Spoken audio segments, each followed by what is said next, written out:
Sleepy classes के सारे subject. मुझे पता चला था कि sleepy classes sleepy classes sleepy classes sleepy classes sleepy classes sleepy classes sleepy classes sleepy classes sleepy classes मेरा स्लीपी के साथ इंटरेक्शन हुआ। Sleepy classes sleepy classes I completely relied on your channel. सिर्फ स्लीपी की videos ही देखी है। Sleepy classes sleepy classes is one of those मतलब institution जहाँ पे सभी टीचर अच्छे हैं।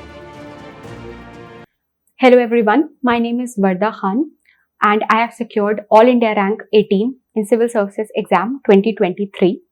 ये मेरा सेकेंड अटेम्प्ट था और मेरा ऑप्शनल सोशियोलॉजी है। इस वीडियो में मैं अपनी एथिक्स की स्ट्रैटेजी के बारे में बात करना चाहूँगी। एथिक्स में मैंने 130 स्कोर किया है, which is highest amongst all the GS papers of mine. और I believe that this paper is a game changer in every way possible. और क्योंकि हमने एथिक्स पढ़ा नहीं होता है unlike GS during our prelims preparation, so it might get a little overwhelming for us while solely preparing for mains. मैं थोड़ा एक ब्रीफ इंट्रोडक्शन देना चाहूंगी कि how I went about ethics in both my attempts. So in my first attempt I had prepared all my notes while attending the lectures. So basically, I had notes prepared on almost every syllabus head, which are like implicitly divided into three parts. There's the psychology part in ethics, then philosophical part, then public administration part. तो इन तीनों ही implicit heads के अंदर मेरे notes prepared थे lectures के साथ. But मैंने एक भी बार ethics नहीं पढ़ रखा था. तो यही बहुत कुछ गैप्स रहे थे मेरे फर्स्ट अटेम्प्ट में कि अगर मैंने प्रीलिम्स क्लियर भी कर लिया होता तो मेंस के लिए I was not fully prepared. So in my second attempt I tried to plug these loopholes. मैंने सबसे पहले तो जो तीन जगह डिवाइडेड थे नोट्स उनको कंसोलिडेट किया कि मैंने शॉर्ट में मतलब ऑलमोस्ट न्यू नोट्स में कहूँगी बनाए, लेकिन शॉर्ट में रेफरेंस दिया जो मेरे डिटेल नोट्स थे उनका. एक जो कमी थी मेरे फर्स्ट अटेम्प्ट में वो थी एग्जाम्पल्स की, पब्लिक सर्वेंट्स की, कमिटी रिकमेंडेशंस की. तो इस गैप को क्लोज करने के लिए जब मैं अपने एथिक्स के नोट्स कंसोलिडेट कर रही थी तो मैंने दो टॉपर कॉपीज की हेल्प ली, दो टॉपर्स के नोट्स की. एक तो Shruti Sharma ma'am, all India rank 1, तो उनके नोट्स से मैंने अच्छे एग्जाम्पल्स और यूनिक पॉइंट्स भी कुछ थे वो ऐड कर लिए अपने नोट्स में. और एक 2022 Gunjita Agrawal ma'am, I think all India rank 26 she was in the top 30 she was there. तो उनके नोट्स उनके टेलीग्राम चैनल पे ही अवेलेबल थे.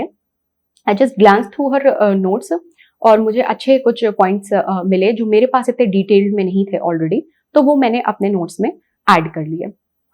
तो इस तरीके से मैंने अपनी एथिक्स की नोट मेकिंग कंप्लीट करी.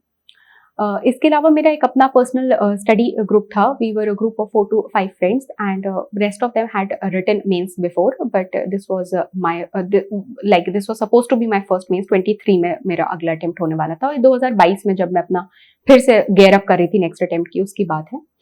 तो सबसे पहले मतलब सबके नोट्स तो बने हुए थे, तो वी डिसाइडेड टू मतलब PYQs, we started solving the PYQs. तो आई वुड से कि सबसे पहले जो आंसर राइटिंग के नाम पे मैंने स्टार्ट किया वो थे एथिक्स के आंसर्स लिखना. मैंने प्रीवियस ईयर क्वेश्चंस पे, अभी के studies we did it afterwards, तो I will come to that later. पहले हमने जो आपका जो सेक्शन ए होता है उसके प्रीवियस ईयर क्वेश्चंस सॉल्व किए. And we used to evaluate each others answers in the group itself कि how far each of us is able to quote philosophical thoughts of different thinkers and whether we are able to give unique examples or not. So we used to borrow good points from each other. इसके अलावा हमने case studies solve करी, लेकिन उस time तक भी मेरा जो केस स्टडी वाला प्रिपरेशन था वो इतना स्ट्रीमलाइंड नहीं था, जो कि मैंने 23 में अच्छे से उसे स्ट्रीमलाइन किया मेन से जस्ट पहले. So that was ethics initially, और उसके बाद मैं प्रीलिम्स के प्रिपरेशन में लग गई.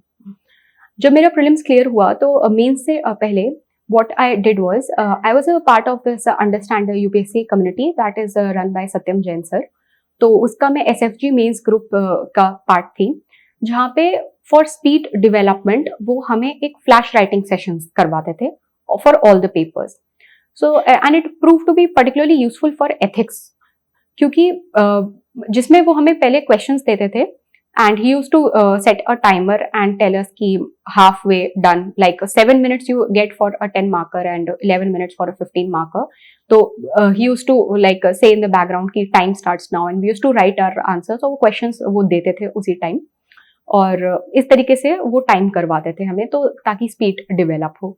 लेकिन उससे भी ज्यादा जो एक बेनिफिशियल चीज थी वो ये थी कि उन सेशंस के स्टार्ट होने से पहले he used to give us some time and say that on a piece of paper write down all the examples of the public servants that you can think of.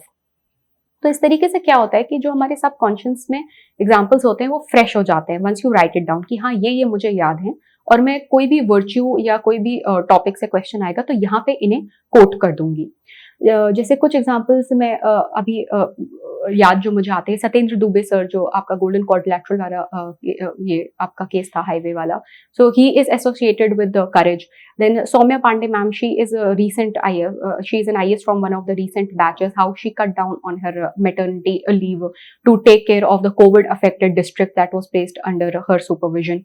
तो ये ऐसे कुछ examples थे जो उस टाइम मैं जल्दी से लिख लेती थी जब वो ये एक्सरसाइज करवाते थे कि these I am going to quote, इसको मैं डेडिकेशन टू पब्लिक सर्विस में कोट करूंगी, इसको करेज में मैं कोट करूंगी.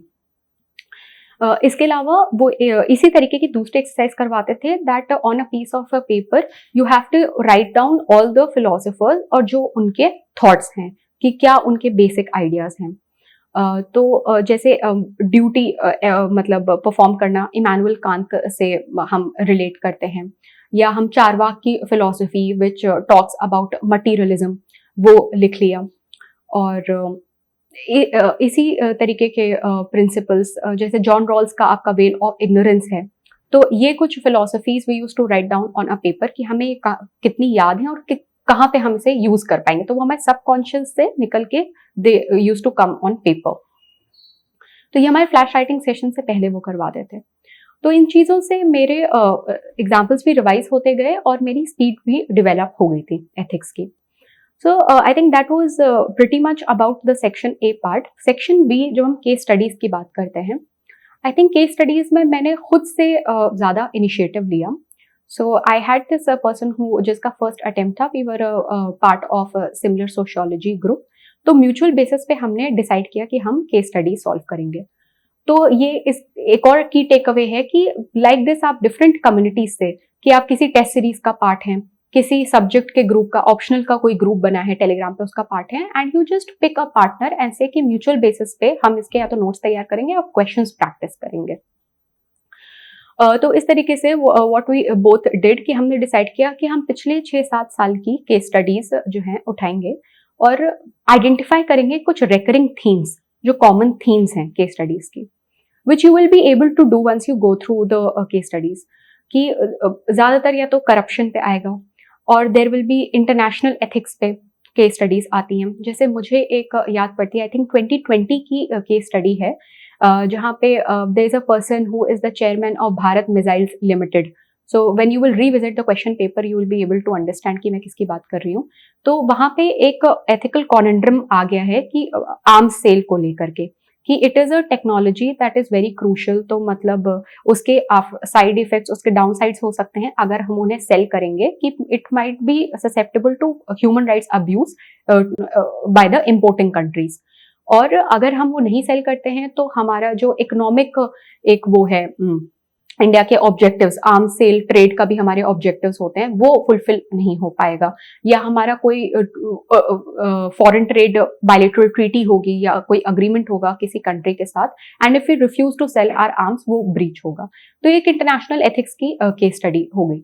तो मैं ये आपको बताना चाह रही हूँ कि ये एक रेकरिंग थीम हो गया कि इंटरनेशनल एथिक्स. तो इस तरीके से रेकरिंग थीम्स आइडेंटिफाई करके मैंने, मेरे जो पार्टनर थे, पीयर पार्टनर, उनके रेकरिंग थीम्स आइडेंटिफाई करके हमने फ्रेमवर्क्स प्रिपेयर कर लिए केस स्टडीज के, कि जैसे करप्शन पे आएगा या ट्राइबल इश्यूज पे आएगा, जेंडर जस्टिस पे आएगा, international ethics, work culture, emotional intelligence, इन सब के थीम्स पे अगर आएगा तो कैसे इंट्रोड्यूस करेंगे, फिर किस तरीके के एथिकल इश्यूज या डायलेमास होंगे इस टॉपिक पे, और क्या हम कोर्स ऑफ एक्शन सजेस्ट कर सकते हैं. सोशियोलॉजी में स्लीपी क्लासेस एक प्लेटफॉर्म है यूट्यूब पर, उनकी सोशियोलॉजी की लेक्चर सीरीज फॉलो की. So I did a sleepy classes YouTube marathon I would binge sleepy classes day and night. Sleepy classes के मैंने सारे लेक्चर्स बहुत रिलीजियसली फॉलो करे हैं। मेरा स्लीपी के साथ इंटरेक्शन हुआ और मैंने जो हमारी वीडियो सीरीज सोशियोलॉजी पे सर पढ़ी हुई है बहुत ही हेल्पफुल है। मैंने स्लीपी क्लासेस की ऑनलाइन वीडियोस देखी।